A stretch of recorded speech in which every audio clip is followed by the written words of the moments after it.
time you walk into the room, got me feeling crazy, like my heart boom boom.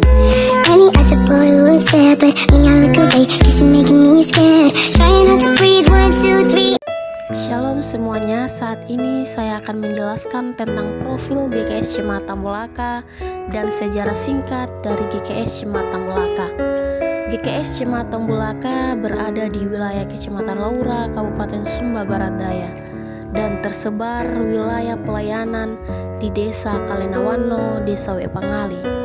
GKS Jemaat Tambulaka juga memiliki letak dan strategi dan mudah terjangkau dari berbagai arah dan tempat. Untuk sejarah singkat berdirinya GKS Jemaat Tambulaka yang berdiri dengan nama Mata Tengah, gereja ini merupakan cabang dari GKS Jemaat Mata.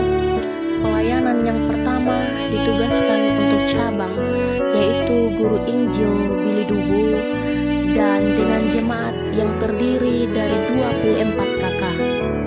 Cabang Mata Tengah berdiri pada tahun 1967.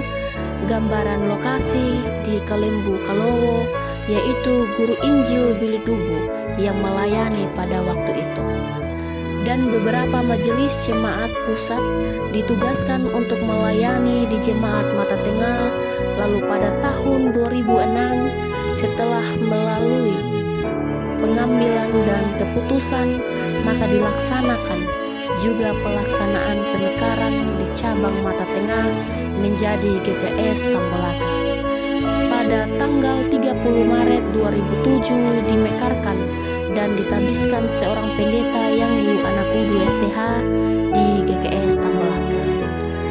Namun ada berbagai pergolakan yang terjadi, salah satunya adalah dua papan nama yang berbeda di antara GKS Mata Tengah dan GKS Tambulaka yang dipajang di depan gereja dengan nama yang berbeda, dan ketika melalui berbagai rintangan dan proses sehingga penyelesaian persoalan, maka pada tanggal 22 Desember 2015 mengambil keputusan menjadi GKS Tambulaka sebagai nama tersebut sampai saat ini.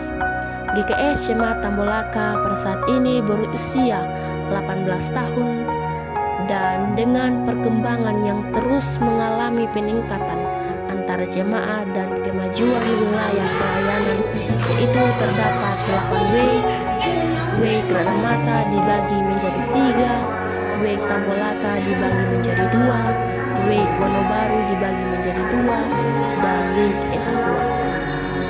GKS Tambulaka juga memiliki satu cabang di Tutana dan Ranting Wonojati. Adapun beberapa jenis pelayanan yang saya lakukan sebagai mahasiswi praktik di GKS Jemaat Tambulaka, yang pertama melayani ibadah minggu, yang berikut melayani ibadah rumah tangga atau PART, melayani komisi pemuda, komisi anak sekolah minggu, baik komisi perempuan, ibadah PA Pengerja, dan komisi perkabaran Injil.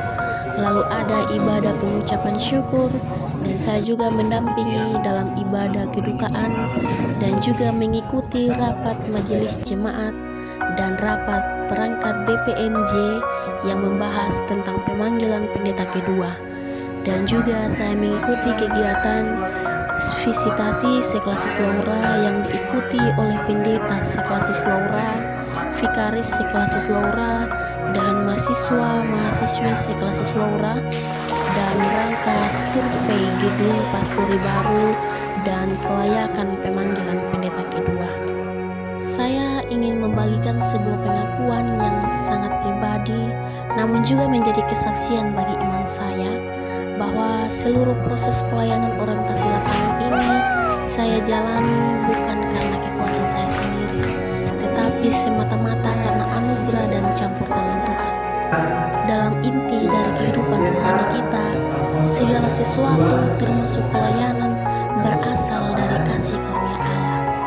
Dalam 1 Korintus 15 ayat yang ke-10 berkata, "Tetapi karena kasih karunia Allah aku adalah sebagaimana aku ada sekarang, dan kasih karunia-Nya yang dianugerahkan kepadaku tidak sia-sia." Kalimat ini bukan sekedar kutipan, tetapi kenyataan yang saya alami. Tanpa pertolongannya, saya tidak mampu melangkah untuk sejauh ini.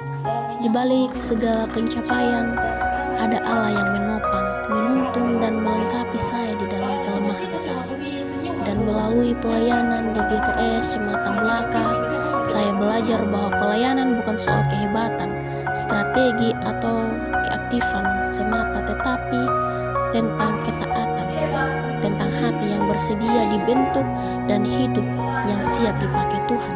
Tidak hanya memakai saya sebagai alatnya bagi jemaat, tapi juga memakai jemaat untuk membentuk saya menjadi pribadi yang makin serupa dengan Kristus.